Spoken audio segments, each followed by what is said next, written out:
Anwiti Bahuguna, CIO of Global Asset Allocation at Northern Trust Asset Management, joining us right now as we see stocks kind of push into the green here. But we are seeing that rise in yields, Anwiti, and I know there's been a lot of discussion here about the start of this rate cutting cycle and how investors should be positioned around that. Did anything change based on what you saw out of the CPI data this morning? Hi, Romain. Thanks for having me. No, I don't think anything changes for us based on this 1 month's data report. I think some of the discussions we were having in our investment committee meetings were around the fact that market had started to price, had sort of almost forgotten about the inflation aspect of Fed's dual mandate and was focused very much now on maybe the weakness in labor market data. And so this was a stark reminder that they still have to keep an eye on what happens on inflation. And broadly, our expectations haven't changed at all. We expect a soft landing in terms of growth, and we expect inflation, maybe in fits and starts, but continue to come down. So with that outlook, I think nothing today was too far away from what we expected. I am curious about positioning, more importantly, the rotation that we've been seeing. We've already seen it in equities. To a certain extent, people are hoping, or I guess sort of anticipating, more of a rotation in the fixed income space. A lot of people, as you know, of course, still in cash, still in short-term treasuries. Looking across the $1 trillion or so that you guys have under management, you're a little bit longer duration. Why? Actually, no, we're not longer duration at all. We are very neutral duration. And from a multi-asset perspective, Romain, we are underweight fixed income and overweight equities, which in duration terms automatically makes a shorter duration. Why? Thanks for correcting that. Why, Anwiti? So, what's the thesis behind that? Okay. Yeah. Yes, that's an excellent follow-up there, Alex. So the thesis behind that is that Fed starting the rate cutting cycle, and when that happens, typically, you see bond markets begin to head lower. In other words, you see rates on the front end go down, but the curve starts steepening.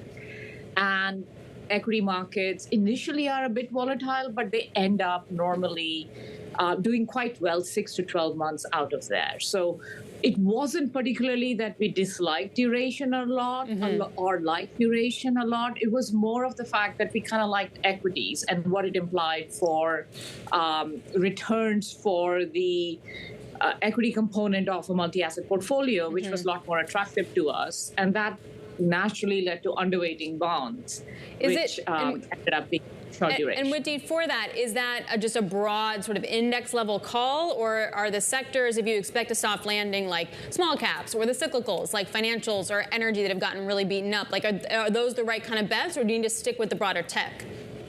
Well, we don't particularly make sector calls, but sector has been very important this past 12 months or so for performance. So we have been broadly overweight at the index level, Alex. But one of the things I wanted to point out is that we are beginning to see a rotation. Okay, not today, but we are beginning to see a rotation out of tech into other sectors of the S&P 500. And we would include small caps in that also, because I think as the rate cycle unfolds, as rates go down, that's going to be a tailwind for small caps as well. What are you anticipating? What are you and your team anticipating when it comes to that rate easing? Because there's been a lot of talk about how aggressive the Fed may be or may not be, and I do wonder if that changes the complexion of the trade. That's right. A lot of discussion in our investment committees over the path of the rate cut. And I think where we might differ, Romain, from the market a little bit is that, first of all, even before today's inflation print, which took out the 50 basis point hike from contention, our team was pretty confident that it's likely to be a measured 25 basis point rate cut cycle. And our expectations for rate cuts were maybe closer for the entire duration, as far as maybe 12 to 18 months, were in the range of 5 to 6 rate cuts. And market was a little more aggressive on that front, anticipating 9 rate cuts or so. So that was, to me, another reason for us to be a little cautious on bonds, because as the market starts adjusting to fewer rate cuts, there could be more bond market volatility. Any concerns about the potential uptick in volatility around the U.S. election?